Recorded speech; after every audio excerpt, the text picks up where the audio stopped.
ನಿಮ್ಮ ರಾಜಕೀಯ ಗುರುಗಳಾಗಿರುವಂತಹ ಮಲ್ಲಿಕಾರ್ಜುನ್ ಖರ್ಗೆ ಅವರು ಮುಂದಿನ ಪ್ರಧಾನಿ ಅಭ್ಯರ್ಥಿ ಅನ್ನುವಂಥದ್ದನ್ನ ನಿನ್ನೆ INDA ಒಕ್ಕೂಟದ ಸದಸ್ಯರು ಹೇಳ್ತಾ ಇದ್ದಾರೆ. ಈ ಬಗ್ಗೆ ತಮ್ಮ ಪ್ರತಿಕ್ರಿಯೆ ನೋಡಿ. ಇದ್ರ ಬಗ್ಗೆ ನಮಗೇನು ಬಹಳ ಆಶ್ಚರ್ಯಕಾರಿ ಏನಿಲ್ಲ. ಯಾಕಂದ್ರೆ ಮಲ್ಲಿಕಾರ್ಜುನ್ ಖರ್ಗೆ ಸಾಹೇಬರಿಗೆ ಬಹಳ ಹತ್ತಿರದಿಂದ ನೋಡಿದ್ದೀವಿ. ಅವರೊಬ್ಬ ಕೇಪಬಲ್ ಲೀಡರ್ ಆಗಿದ್ದಾರೆ ಮತ್ತು ಅವರ 50 ವರ್ಷದ ರಾಜಕೀಯ ಜೀವನದಲ್ಲಿ ಒಂದು ಕಪ್ಪು ಚುಕ್ಕೆನೂ ಕೂಡ ಮಲ್ಲಿಕಾರ್ಜುನ್ ಖರ್ಗೆ ಸಾಹೇಬ್ರ ಮೇಲಿಲ್ಲ.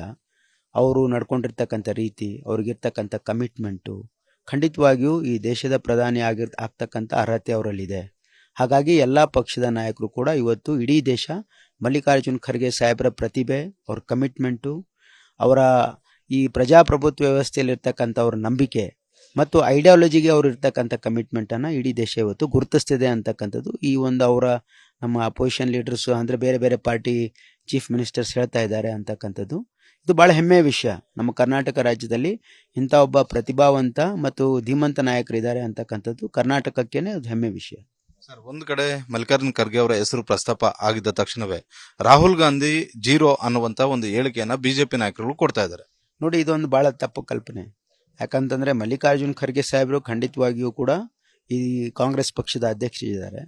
ಹಾಗಾಗಿ ಈ ದೇಶದಲ್ಲಿ ಅವರ ಮಲ್ಲಿಕಾರ್ಜುನ್ ಖರ್ಗೆ ಸಾಹೇಬ್ರ ಏನು ಅವರ ಅರ್ಹತೆ ಇದೆ ಅಂತಕ್ಕಂಥ ಜನ ಗುರುತಿಸಿದ್ದಾರೆ. ಅದರ ಅರ್ಥ ರಾಹುಲ್ ಗಾಂಧಿಯವರು ಝೀರೋ ಅಂತಲ್ಲ. ಪಾಪ ರಾಹುಲ್ ಗಾಂಧಿಯವರು ಕೂಡ ಈ ದೇಶಕ್ಕಾಗಿ ಭಾಳ ವರ್ಷಗಳಿಂದ ಶ್ರಮಿಸ್ತಾ ಇದ್ದಾರೆ ಮತ್ತು ಅವರು ಕೂಡ ಇವತ್ತು ಇಡೀ ನಮ್ಮ ಯಾವುದೇ ಒಂದು ಸಾರ್ವಜನಿಕ ಒಂದು ಮಹತ್ವದ ವಿಷಯ ಆದಾಗ ಅದಕ್ಕೆ ಭಾಳ ಸ್ಪಷ್ಟವಾಗಿರ್ತಕ್ಕಂಥವ್ರು ನಿಲುವು ಇರ್ತದೆ. ಕಾಂಗ್ರೆಸ್ ಪಕ್ಷದ ಭಾಳ ಒಬ್ಬ ಪ್ರಮುಖ ನಾಯಕರಿದ್ದಾರೆ. ಖಂಡಿತವಾಗಿ ರಾಹುಲ್ ಗಾಂಧಿಯವರು ಈ ದೇಶದ ಕಾಂಗ್ರೆಸ್ ಪಕ್ಷದ ಭವಿಷ್ಯ ಇದ್ದಾರೆ ಮತ್ತು ಈ ದೇಶದ ಭವಿಷ್ಯ ಇದ್ದಾರೆ.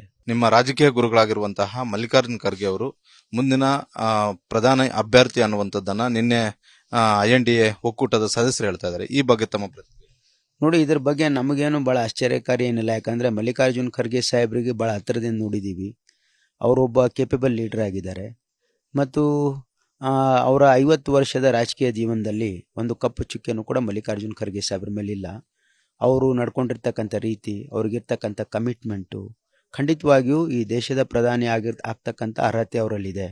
ಹಾಗಾಗಿ ಎಲ್ಲ ಪಕ್ಷದ ನಾಯಕರು ಕೂಡ ಇವತ್ತು ಇಡೀ ದೇಶ ಮಲ್ಲಿಕಾರ್ಜುನ್ ಖರ್ಗೆ ಸಾಹೇಬ್ರ ಪ್ರತಿಭೆ, ಅವ್ರ ಕಮಿಟ್ಮೆಂಟು, ಅವರ ಈ ಪ್ರಜಾಪ್ರಭುತ್ವ ವ್ಯವಸ್ಥೆಯಲ್ಲಿರ್ತಕ್ಕಂಥ ಅವ್ರ ನಂಬಿಕೆ ಮತ್ತು ಐಡಿಯಾಲಜಿಗೆ ಅವರು ಇರ್ತಕ್ಕಂಥ ಕಮಿಟ್ಮೆಂಟನ್ನು ಇಡೀ ದೇಶ ಇವತ್ತು ಗುರುತಿಸ್ತಿದೆ ಅಂತಕ್ಕಂಥದ್ದು ಈ ಒಂದು ಅವರ ನಮ್ಮ ಅಪೋಸಿಷನ್ ಲೀಡರ್ಸು ಅಂದರೆ ಬೇರೆ ಬೇರೆ ಪಾರ್ಟಿ ಚೀಫ್ ಮಿನಿಸ್ಟರ್ಸ್ ಹೇಳ್ತಾ ಇದ್ದಾರೆ ಅಂತಕ್ಕಂಥದ್ದು.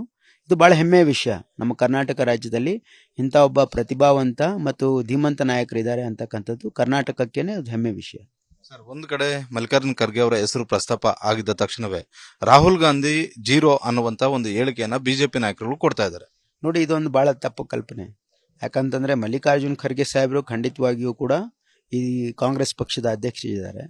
ಹಾಗಾಗಿ ಈ ದೇಶದಲ್ಲಿ ಅವರ ಮಲ್ಲಿಕಾರ್ಜುನ್ ಖರ್ಗೆ ಸಾಹೇಬ್ರ ಏನು ಅವರ ಅರ್ಹತೆ ಇದೆ ಅಂತಕ್ಕಂಥ ಜನ ಗುರುತಿಸಿದ್ದಾರೆ. ಅದರ ಅರ್ಥ ರಾಹುಲ್ ಗಾಂಧಿಯವರು ಝೀರೋ ಅಂತಲ್ಲ. ಪಾಪ ರಾಹುಲ್ ಗಾಂಧಿಯವರು ಕೂಡ ಈ ದೇಶಕ್ಕಾಗಿ ಭಾಳ ವರ್ಷಗಳಿಂದ ಶ್ರಮಿಸ್ತಾ ಇದ್ದಾರೆ ಮತ್ತು ಅವರು ಕೂಡ ಇವತ್ತು ಇಡೀ ನಮ್ಮ ಯಾವುದೇ ಒಂದು ಸಾರ್ವಜನಿಕ ಒಂದು ಮಹತ್ವದ ವಿಷಯ ಆದಾಗ ಅದಕ್ಕೆ ಭಾಳ ಸ್ಪಷ್ಟವಾಗಿರ್ತಕ್ಕಂಥವ್ರು ನಿಲುವು ಇರ್ತದೆ. ಕಾಂಗ್ರೆಸ್ ಪಕ್ಷದ ಭಾಳ ಒಬ್ಬ ಪ್ರಮುಖ ನಾಯಕರಿದ್ದಾರೆ. ಖಂಡಿತವಾಗಿ ರಾಹುಲ್ ಗಾಂಧಿಯವರು ಈ ದೇಶದ ಕಾಂಗ್ರೆಸ್ ಪಕ್ಷದ ಭವಿಷ್ಯ ಇದ್ದಾರೆ ಮತ್ತು ಈ ದೇಶದ ಭವಿಷ್ಯ ಇದ್ದಾರೆ. ಅನುಕ್ಷಣದ ಸುದ್ದಿಗಳಿಗಾಗಿ ವಿಸ್ತಾರ ನ್ಯೂಸ್ ಯೂಟ್ಯೂಬ್ ಚಾನೆಲ್ ಸಬ್ಸ್ಕ್ರೈಬ್ ಮಾಡಿ. ಹೊಸ ಸುದ್ದಿಗಳ ನೋಟಿಫಿಕೇಶನ್ಗಾಗಿ ಬೆಲ್ ಐಕಾನ್ ಕ್ಲಿಕ್ ಮಾಡಿ. ಲೇಟೆಸ್ಟ್ ಅಪ್ಡೇಟ್ಸ್ಗಾಗಿ www.vistaranews.com ವೆಬ್ಸೈಟ್ಗೆ ವಿಸಿಟ್ ಮಾಡಿ. ಅಂಗೈಯಲ್ಲೇ ಜಗತ್ತಿನ ಸುದ್ದಿ ತಿಳಿಯಲು ವಿಸ್ತಾರ ನ್ಯೂಸ್ ಕನ್ನಡ ಆಪ್ ಡೌನ್ಲೋಡ್ ಮಾಡಿ.